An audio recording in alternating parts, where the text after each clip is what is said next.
looking at the documentary again, we come to see that the investigators, whatever they mentioned about the gold industry, most of it was not correct. It shows they didn't have the right knowledge of how the gold industry works. Even how they were given the information by these guys who were claiming to be smugglers, it also shows that they were not aware of how difficult it is to evade the system. In Zimbabwe, the gold value chain. In Zimbabwe, the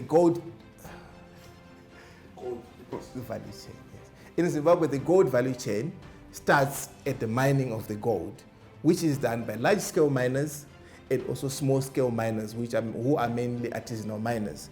They mine the gold from the ground.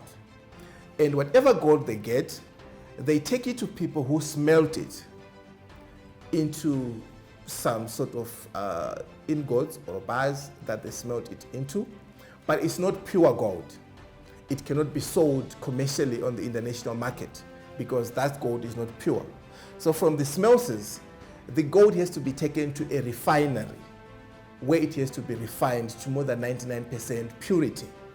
And there's only one refinery in Zimbabwe, which is the Fidelity Printers and Refineries. That company is owned by the Reserve Bank of Zimbabwe. So in many ways, it is owned by the government.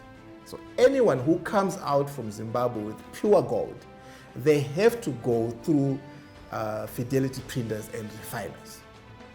Everyone has to go. So almost all the gold that is produced in Zimbabwe is accounted for that way.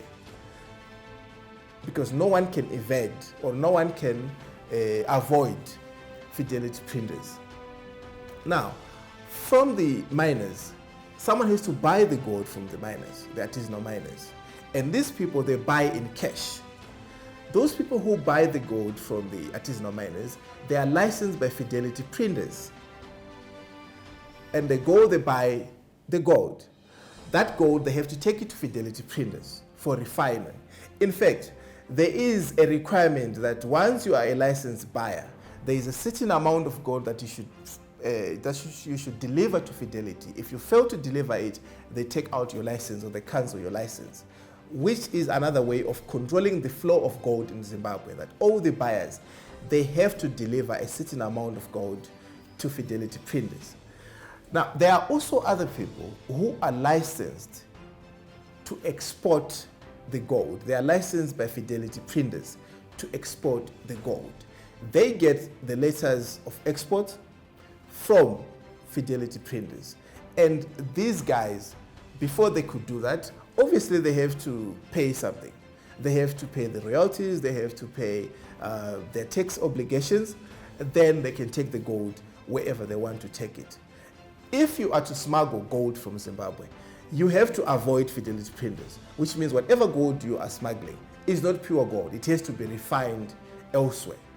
And this is actually an inconvenience for anyone who is going to smuggle gold. It's very inconvenient to do that. And because of this inconvenience, almost all the gold that is produced in Zimbabwe is taken to Fidelity Printers. Another sign that smuggling of gold has actually reduced is that in 2019, or 2 years ago, gold production in Zimbabwe was quite low. But we were all aware that people are still mining, people are still producing gold, but the deliveries to Fidelity were quite low. And these low deliveries could be explained as smuggling. That's the time when the claim of $100 million of gold is smuggled every month. It came about around 2019 due to the low deliveries of gold. But it was a market issue. It was due to the fact that Fidelity Printers was not paying in cash. It was not paying immediately. They were having cash problems. And to solve these cash problems, that's where these gold buyers were licensed to come in. That's where these people who have got cash were allowed to come in.